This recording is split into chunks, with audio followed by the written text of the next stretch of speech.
नमस्कार, FM news देख रहे हैं आप। मैं हूं आपके साथ नेहा वाली और वक्त हो चला है उत्तर प्रदेश की अहम खबरों का। उत्तर प्रदेश सरकार ने राज्य भर में धार्मिक स्थलों से अवैध लाउड स्पीकर्स को हटाए जाने का निर्देश दिया है। साथ ही शोर सीमा मानकों का उल्लंघन करने वाले लाउड स्पीकर्स को हटाया जाएगा। यूपी सरकार ने राज्य में धार्मिक स्थलों से अवैध लाउड स्पीकर हटाने का आदेश दिया है। वरिष्ठ अधिकारी के मुताबिक इस संबंध में 30 अप्रैल तक अनुपालन रिपोर्ट मांगी गई है। गृह विभाग के अपर मुख्य सचिव अवनीश अवस्थी ने बताया कि राज्य में धार्मिक स्थलों से अवैध लाउडस्पीकर हटाने का आदेश शनिवार को जारी किया गया। इस संबंध में जिलों से 30 अप्रैल तक अनुपालन रिपोर्ट मांगी गई है। बताया गया है कि पुलिस को धार्मिक नेताओं के साथ संवाद स्थापित करने और उनके साथ समन्वय करके अवैध लाउडस्पीकर को हटाने का निर्देश दिया गया है। पुलिस थानों को ऐसे सभी जगहों की सूची बनाकर 30 अप्रैल तक अपनी रिपोर्ट गृह विभाग को भेजने का निर्देश दिया गया है। और अभी कुछ दिनों पहले ही सीएम योगी आदित्यनाथ ने आदेश दिया था कि धार्मिक स्थलों पर अनुमति के बिना लाउड स्पीकर का इस्तेमाल नहीं किया जाएगा। साथ ही धार्मिक स्थल से बाहर आवाज न आने के भी आदेश उनकी तरफ से दिए गए थे। तो धार्मिक जितने भी स्थल हैं उनसे अवैध लाउड स्पीकर हटाने के निर्देश योगी आदित्यनाथ की तरफ से दिए गए हैं। 30 अप्रैल तक अनुपालन रिपोर्ट भी उनकी तरफ से मांगी गई है। इस पर ज्यादा जानकारी के साथ हमारे संवाददाता नितिन इस वक्त हमारे साथ जुड़ गए हैं। नितिन, अभी तक क्या अपडेट मिल पा रही है? क्योंकि धार्मिक स्थलों पर जिस तरह से लाउड स्पीकर को लेकर पहले आदेश जारी किया गया था कि जो आवाज है वो परिसर में रहनी चाहिए, लेकिन अब जो अवैध इस तरह के लाउड स्पीकर है उन्हें हटाने की बात कही जा रही है।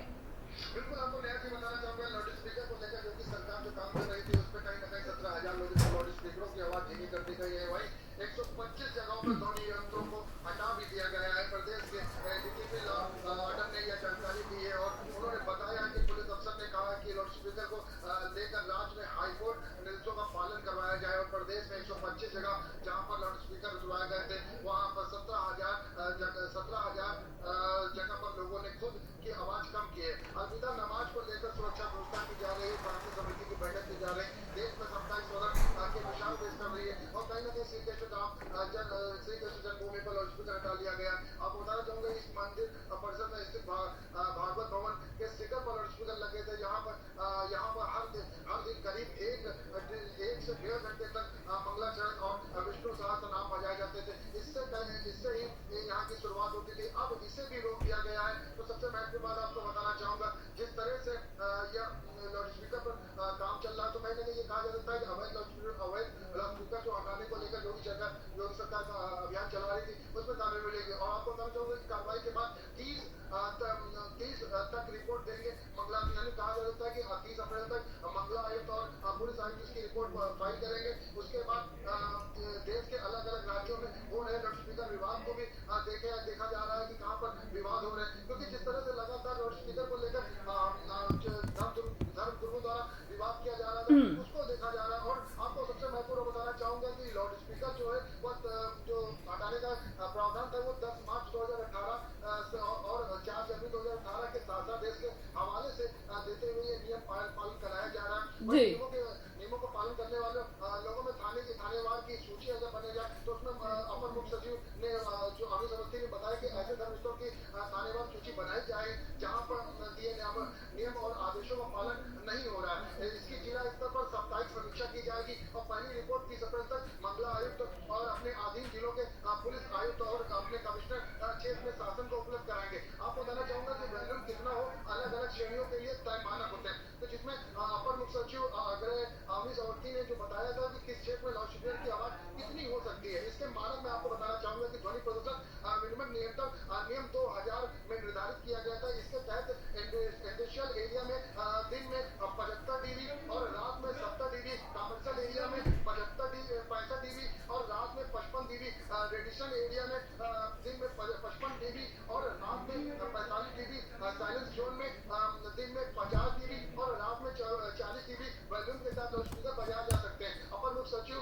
ने अधिकारियों से कहा है कि इस पर पालन सख्ती से करवाया जाए और विशेष तौर पर अभियान चलाया जाए। जी तो यानी नितिन, ये कहना गलत नहीं होगा कि जिस तरह से लाउड स्पीकर पर नकेल कसी गई है, देखिए ये साफ है और ये इससे देखते ही समझा भी जा सकता है कि योगी आदित्यनाथ सरकार की तरफ से ये जो फैसला लिया गया है इसमें किसी के भी धार्मिक भावनाओं को आहत ना हो, इसीलिए ये फैसला पहले ही ले लिया गया है कि लाउड स्पीकर की जो आवाज है वो परिसर में ही रहनी चाहिए। चाहे वो कोई भी धार्मिक स्थल हो, न सिर्फ मस्जिद बल्कि गुरुद्वारा हो, मंदिर हो, ये सभी के लिए फैसला लिया गया था। यानी अभी भी जो लोग इस फैसले में सहमति नहीं जता रहे हैं, जो इस तरह के अवैध लाउड स्पीकर है, उन पर अब प्रतिबंध लगेगा, उन्हें हटाने के लिए ये फैसला लिया गया है। बिल्कुल नेहा जी, जिस तरह से अलविदा की नमाज आने वाली है और ईद उसके बाद मनाई जाएगी मुस्लिमों में, और इसी तरह अगर देखा जाए कि हिंदुओं के अक्षय तृतीया आएगी, अक्षय तृतीया का त्योहार मनाया जाता है, तो उसमें भी कई जगह जगह लाउड स्पीकर लगते हैं और मंदिरों मस्जिदों में जिस तरह से लाउड स्पीकर को बात कही जा रही है, तो यह एक धर्म एक समुदाय के लिए नहीं है, अदरवाइज सभी के लिए जी मस्जिद हो मंदिर सभी के लाउड स्पीकरों की आवाज अब कम कर दी जाएगी, और जो घर स्तर में जहाँ पर जैसे जो लाउड स्पीकर लगते हैं उनकी भी वॉल्यूम कम कर दी जाएगी, कि ध्वनि प्रदूषण हो रहा था। और सबसे महत्वपूर्ण आपको बात बताना चाहूंगा कि आज से हाई स्कूल और इंटर के एग्जाम भी शुरू हुए, कहीं ना कहीं इसको भी देखा जा रहा है कि स्पीकर की आवाज से बच्चों पर क्या असर पड़ता है, क्योंकि उनकी पढ़ाई को लेकर काफी समस्याएं आ रही थी। कोरोना काल से उठकर बच्चे स्कूल जाना चालू किया है, तो उसमें भी कहीं ना कहीं एग्जाम को लेकर देखा जा रहा है कि जगह जगह आज पहला पेपर था, तो उसको देखा जा रहा है कि जिस तरह से लाउड स्पीकर की आवाज में बच्चे को पढ़ने में दिक्कत होती थी, इनको कहीं ना कहीं समाधान सॉल्व करने के लिए ये कदम उठाया गया है, और ये इस पर बात भी चल रही है, बैठक भी चल रही है, और इस पर जिस तरह से धर्म गुरुओं के जो आते थे बयान आते थे उनको साइलेंट करने के लिए 2018 का प्रावधान दिखाया गया है, जो शासन बिल्कुल जारी हुआ था। बिल्कुल। चलिए नितिन, बहुत बहुत शुक्रिया आपका इस तमाम जानकारी के लिए। तो 30 अप्रैल तक आपको बता दें कि अनुपालन रिपोर्ट मांगी गई है, 30 तारीख तक ये रिपोर्ट देनी होगी। साथ ही साथ जो अवैध लाउड स्पीकर है उन्हें धार्मिक स्थलों से अब हटाया जाएगा, ये दिशा निर्देश दिए गए हैं उत्तर प्रदेश के मुख्यमंत्री योगी आदित्यनाथ की तरफ से।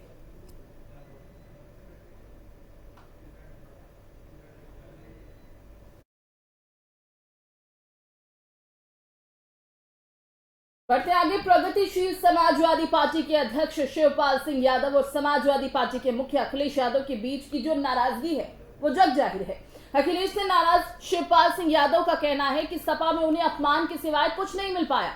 इस नाराजगी के बीच शिवपाल ने अखिलेश पर विनाशकाले विपरीत बुद्धि का तंज कस डाला। शिवपाल कहते हैं कि समाजवादी पार्टी में लगातार उनकी उपेक्षा हुई है। शिवपाल सिंह यादव ने एक इंटरव्यू में कहा कि अगर समाजवादी पार्टी के मुखिया अखिलेश सभी को साथ लेकर चलते तो 2022 के विधानसभा चुनाव में बीजेपी को आसानी से सत्ता से हटाया जा सकता, लेकिन विनाशकाले विपरीत बुद्धि, विधानसभा चुनाव में सपा के टिकट पर चुनाव लड़ने के बावजूद शिवपाल यादव को सपा विधानमंडल दल की बैठक में नहीं बुलाया गया था, जिसके बाद से शिवपाल और अखिलेश के बीच की नाराजगी काफी हद तक उभर कर बाहर आने लगी थी। वहीं जब शिवपाल सिंह यादव से बीजेपी की मदद करने के बारे में पूछा गया तब उन्होंने कहा कि बीजेपी की मदद करने के आरोप बेबुनियाद है। मेरी प्राथमिकता संगठन का पुनर्गठन कर पार्टी को मजबूत करना है। प्रदेश में जहां भी अन्याय होगा वहां न्याय दिलाने के लिए पहुंचकर संघर्ष करूंगा। आजम को जेल से निकालने के लिए भी संघर्ष करूंगा। तो तमाम तरह की बातें उन्होंने कही, लेकिन सीधे सीधे वो तंज कसते अखिलेश यादव पर नजर आए हैं। हमारे कार्यकारी संपादक अक्षय राय हैं हमारे साथ। तो अक्षय, जिस तरह से दूरियां शिवपाल और अखिलेश के बीच अब बढ़ती नजर आ रही हैं, उससे ये तो समझ आ रहा है कि अब शायद ये कम होना मुमकिन नहीं, क्योंकि जिस तरह से विधानसभा चुनाव में दोनों एक साथ आए और उसके बाद एक बार फिर दोनों अब एक दूसरे के अगेंस्ट है, और अगेंस्ट भी ऐसा कि आज शिवपाल यहां तक कह दे रहे हैं कि विनाशकाले विपरीत बुद्धि। सबसे बड़ी बात तो ये है कि ये अदावत उस समय ज्यादा बढ़ी जब विधानसभा चुनाव में समाजवादी पार्टी को हार का सामना करना पड़ा, और 26 मार्च को अखिलेश यादव ने विधानमंडल दल की बैठक बुलाई, लेकिन शिवपाल सिंह यादव को उसमें नहीं बुलाया गया। शिवपाल सिंह यादव तभी से नाराज थे, और आजम खान से मिलने के बाद उनके रवैये में आक्रामकता और बढ़ गई है। साफ तौर पर है कि उन्होंने अपना मंजिल शायद तय कर लिया है। उनका मानना है कि अब समाजवादी पार्टी में उनका कुछ नहीं हो सकता। आने वाले समय में एक फ्रंट तैयार करना होगा, और उसके लिए शायद शिवपाल सिंह यादव लगे हुए हैं। जिस तरह से आजम खान से मुलाकात हुई है, मुलाकात के बाद तमाम नेताओं से भी आजम खान मिले हैं, लेकिन समाजवादी पार्टी के जो प्रतिनिधिमंडल था उससे नहीं मुलाकात हुई। साफ तौर पर है अजम खान ने भी तय कर लिया है कि उनको आगे अब बढ़ना है। ऐसे में निश्चित रूप से कह सकते हैं कि अखिलेश यादव कमजोर पड़ते हुए दिख रहे हैं। हालांकि उनका अपना मंतव्य है, वो चाहते हैं कि जो भी उनकी खास हैं वो लोग समाजवादी पार्टी को चलाएं, और उनको लगता है कि अब आजम और शिवपाल का समय चला गया है। लेकिन शिवपाल सिंह यादव हैं कि जिस तरह से उन्होंने कहा है कि विनाशकाले विपरीत बुद्धि, इसका मतलब साफ है कि अब एक बार फिर से रास्ता अलग हो चुका है। अब साथ आने की गुंजाइश बहुत कम बची है। ऐसे में कहा जा सकता है कि आने वाले समय में अखिलेश यादव और शिवपाल सिंह यादव का जो धड़ा है वो अलग अलग काम करेगा और निश्चित रूप से मुसीबतें बढ़ाने वाली बात होगी अखिलेश यादव के लिए। लेकिन अखिलेश यादव का खेमा मानता है कि शिवपाल सिंह के आने से समाजवादी पार्टी को बहुत फायदा नहीं हुआ। ऐसे में शिवपाल सिंह अगर अपना अलग रुख अख्तियार करते हैं या अलग बढ़ने का फैसला करते हैं तो कोई अतिशयोक्ति नहीं होगी। और जब शिवपाल सिंह यादव ने बीजेपी के नेताओं से भी कहा गया कि आपसे मुलाकात की थी तो उन्होंने कहा शिष्टाचार मुलाकात थी, लेकिन समाजवादी है और समाजवादी रहेंगे। इसका मतलब है कि आजम खान के साथ मिलकर के उन्होंने एक बड़ा मंच तैयार करने का मन बना लिया है। और कल जैसे प्रमोद कृष्णम जो कांग्रेस नेता हैं उनसे भी आजम खान की मुलाकात हुई। साफ तौर पर कह सकते हैं कि कांग्रेस से जुड़े लोग या फिर समाजवादी विचारधारा से जुड़े लोग एक साथ आ सकते हैं, एक नया मंच तैयार हो सकता है। हालांकि अभी इसकी घोषणा नहीं हुई है, लेकिन जो सियासी निष्कर्ष निकल रहे हैं वही बता रहे हैं कि अब शिवपाल सिंह यादव समाजवादी विचारधारा के साथ यानी सियासी गलियारों में आप कह रहे हैं कि इस तरह की हलचल है। आप कह रहे हैं कि दोनों धड़ अब अलग अलग हैं और दोनों अलग अलग ही काम करेंगे, लेकिन शिवपाल यादव यहाँ तक कह रहे हैं कि 2 साल से जिस तरह की उनकी अनदेखी हो रही है, उनकी बातों को सुना नहीं जा रहा है। उन्होंने कहा कि शायद यही कारण रहा कि वो अपने पार्टी के तमाम लोगों को साथ लेकर नहीं चल पा रहे अखिलेश यादव, और इसी के चलते 2022 विधानसभा चुनाव उनके हाथों से चला गया। लेकिन दूसरी तरफ अखिलेश कहते हैं कि हमें कोई बहुत बड़ा फायदा हुआ ही नहीं शिवपाल यादव का। निश्चित रूप से। और आपने देखा होगा कि 3 चुनाव अखिलेश यादव लड़ चुके हैं शिवपाल सिंह यादव के बिना, या कह सकते हैं कि 2 चुनाव। एक चुनाव शिवपाल सिंह यादव के साथ लड़े, लेकिन शिवपाल को उतना तवज्जो नहीं मिली, न उनको रैलियों में आमंत्रित किया गया और न ही वो स्टार प्रचारक के रूप में कार्य कर पाए।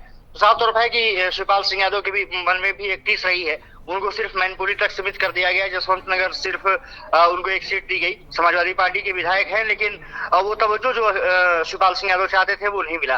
और यही वजह रही है कि अब दोनों के बीच में जो दूरियां हैं वो काफी बढ़ चुकी है। आने वाले समय में निश्चित रूप से देखने को मिलेगा कि शिवपाल सिंह यादव अपने एक नए दल या फिर एक नए फ्रंट के साथ आगे बढ़ते हुए दिख सकते हैं। बिल्कुल, क्योंकि मुलाकातों का दौर भी जारी है और अलग अलग कयास लगाए जा रहे हैं। बहुत बहुत शुक्रिया आपका इस बातचीत के लिए। तो शिवपाल यादव ने अखिलेश यादव पर तंज कसा है, कहा कि विनाश काले विपरीत बुद्धि, और अगर आप चाहते सभी को साथ लेकर चलते तो 2022 विधानसभा चुनाव उत्तर प्रदेश में आप बीजेपी को हरा सकते थे, लेकिन ऐसा आप नहीं कर पाए, जिसका नतीजा ये रहा कि आपको हार का सामना करना पड़ा।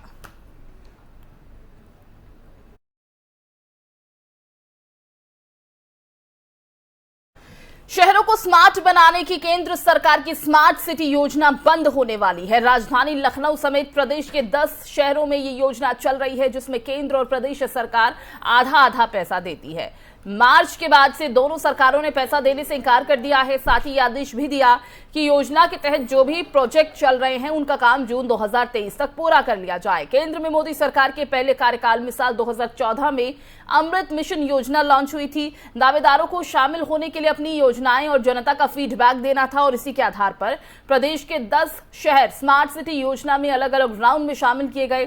साल 2016 में लखनऊ फास्ट ट्रैक राउंड में चुना गया, और इसके अलावा कानपुर, वाराणसी, आगरा दूसरे राउंड में चुने गए। अलीगढ़, प्रयागराज, झांसी तीसरे राउंड में, और बरेली, शाहजहांपुर, मुरादाबाद चौथे राउंड में चुने गए।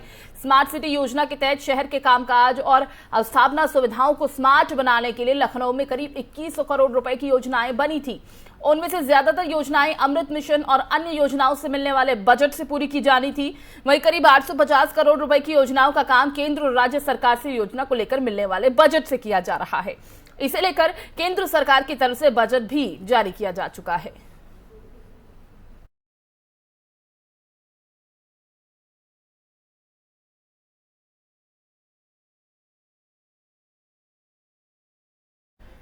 और अगली खबर नोएडा के गार्डन गलेरिया से है, जहां पर पार्टी करने आए युवक की पैसों के विवाद के चलते हत्या कर दी गई। नोएडा सेक्टर 38 में मौजूद गार्डन गलेरिया में आए दिन काफी संख्या में लोग पार्टी करते हैं।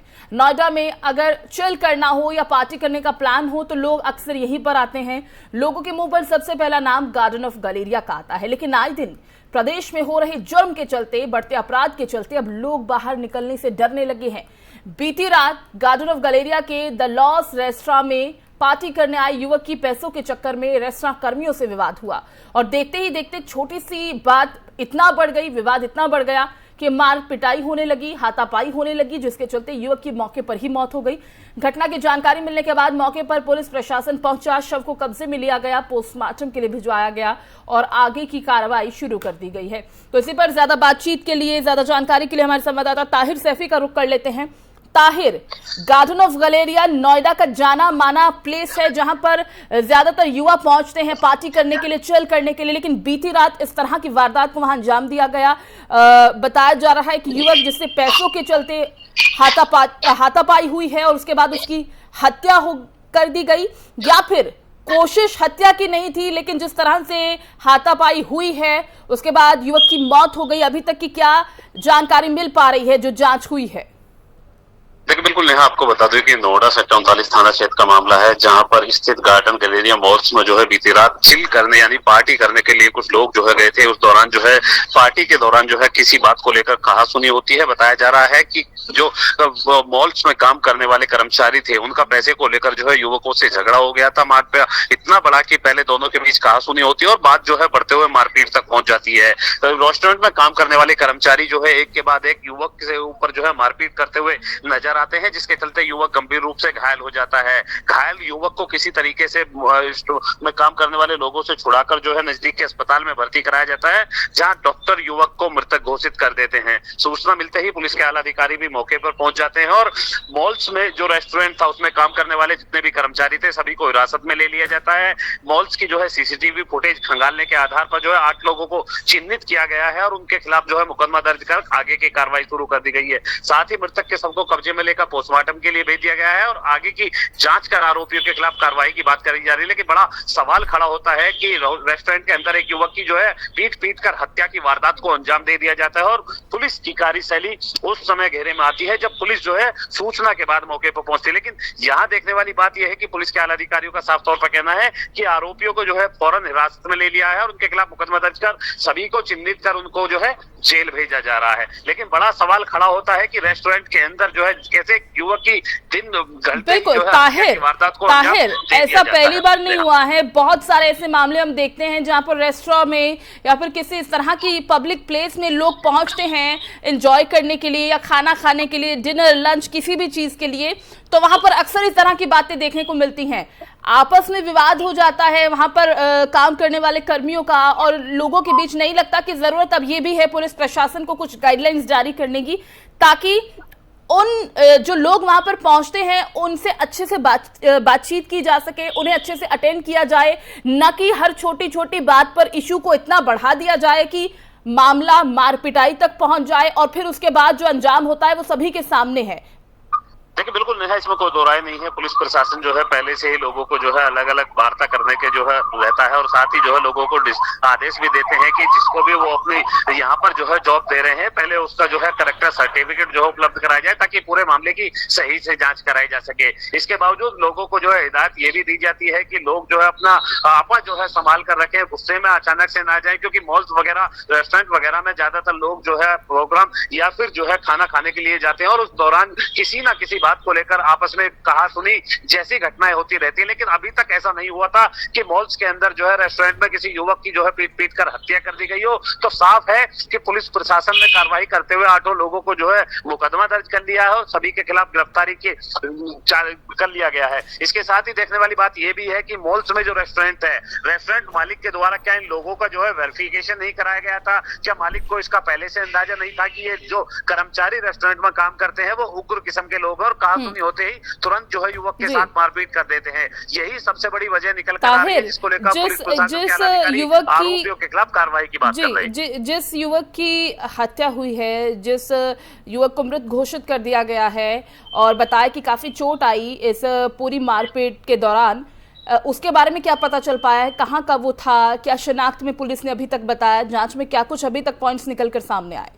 देखिए, पुलिस के आला अधिकारियों से मेरी बात हुई है। पुलिस के आला अधिकारियों का कहना है कि मृतक की पहचान कर ली गई है और मृतक के साथ जो दोस्त साथ में खाना खाने के लिए गए थे, उन लोगों की सूचना के आधार पर ही पुलिस मौके पर पहुंची थी। मृतक रहने वाला गोरखपुर का बताया जा रहा है और नोएडा में आके नामी फैक्ट्री में जो है काम किया करता था और देर रात जो है अपने दोस्तों के साथ जो है लंच करने के लिए इस रेस्टोरेंट में गया था। लेकिन खाना खाने के दौरान किसी बात को लेकर विवाद हो जाता है, जिससे युवक की पीट कर हत्या की वारदात को जो है आरोपी अंजाम दे देते हैं। फिलहाल युवक के शव को जो है पोस्टमार्टम के लिए भेजा जा चुका है और आरोपियों को पुलिस ने गिरफ्तार कर आगे की जांच शुरू कर दी है। चलिए ठीक है ताहिर बाबर, शुक्रिया आपका इस तमाम जानकारी के लिए। तो आपको बता दें कि पूरा मामला पैसों के चक्कर में बिगड़ा, जहां पर गार्डन गैलेरिया में युवक की हत्या कर दी गई, जिसके बाद अब पुलिस पूरे मामले की जांच में जुटी है।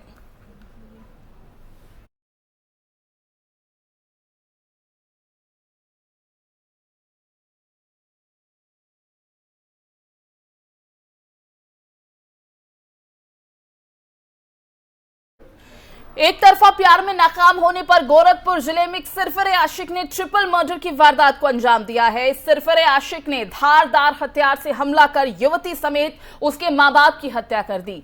खोराबार थाना क्षेत्र के रायगंज इलाके के मांगलिक कार्यक्रम में शिरकत करने जा रहे पति पत्नी और बेटी को एक सरफरे आशिक ने धारदार हथियार से उन पर हमला किया और उसे मौत के घाट उतार दिया।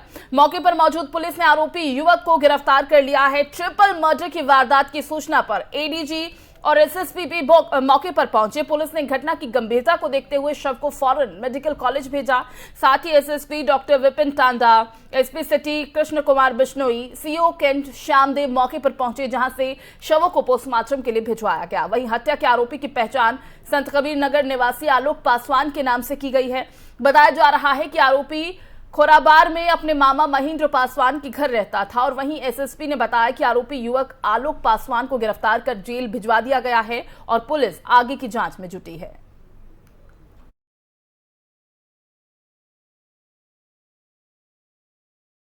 बढ़ते आगे, प्रदेश में आए दिन कोरोना के मामले लगातार बढ़ते जा रहे हैं, जिसके चलते आम जनता में कोरोना का खौफ साफ दिखाई दे रहा है। प्रदेश में कोरोना के मामलों की बढ़ोतरी के मद्देनजर एक बार फिर धीरे धीरे लोगों का घरों से निकलना बंद होता जा रहा है। अगर बात करें गौतम बुद्ध नगर की, तो बीते 24 घंटों में जिले में 120 नए कोरोना के मामले देखने को मिल रहे हैं। साथ ही देश भर में कोरोना के कुल आंकड़े 99,817 पहुंच चुके हैं, जिसमें से बीते 24 घंटों में 85 मरीजों ने कोरोना को मात दी है और कुल 490 मरीजों ने कोरोना के चलते अपनी जान गंवा दी है। देखते ही देखते कोरोना ने दोबारा रफ्तार पकड़ ली है और पूरा देश एक बार फिर मास्क के पीछे छिपने को मजबूर है।